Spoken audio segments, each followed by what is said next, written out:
goes something along these lines.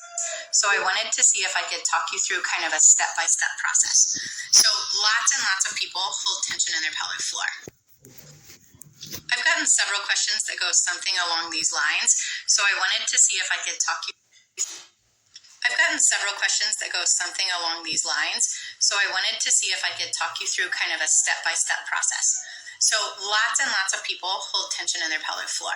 And even if you have awareness that you do it, even if you're doing the stretches, it can be hard to let go of the tension because it's multifactorial, because we have to consider a lot of different things before you can change your strategy and no longer have the need to create the tension in the first place. So I wanted to kind of walk you through the process of letting go of that.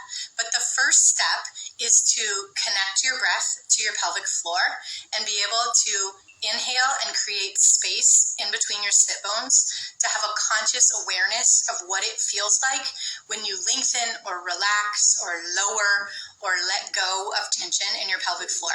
You have to have a pattern in your brain of what that feels like. That's step one, and it looks something like this.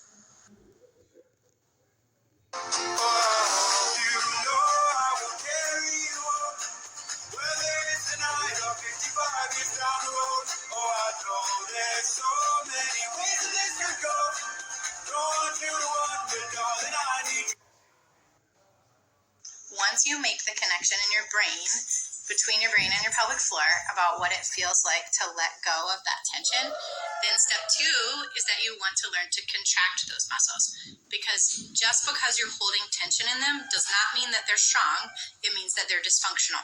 So the first step is learn to let go, and the second step is learn to contract, because we want to create functional, contributing, effective muscles, and they are not going to function by themselves. They're going to function at first in combination with your breathing and in combination with your pelvic, with your abs, and it's going to look something like this.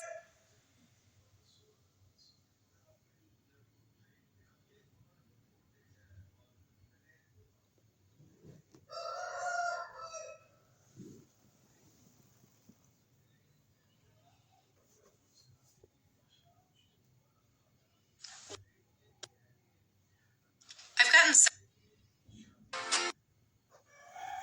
Once you make the connection in your brain,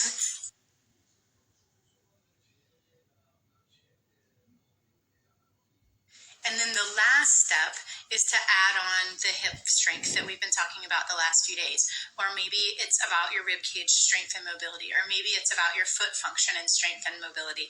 So there's a lot of different considerations that can all impact your pelvic floor.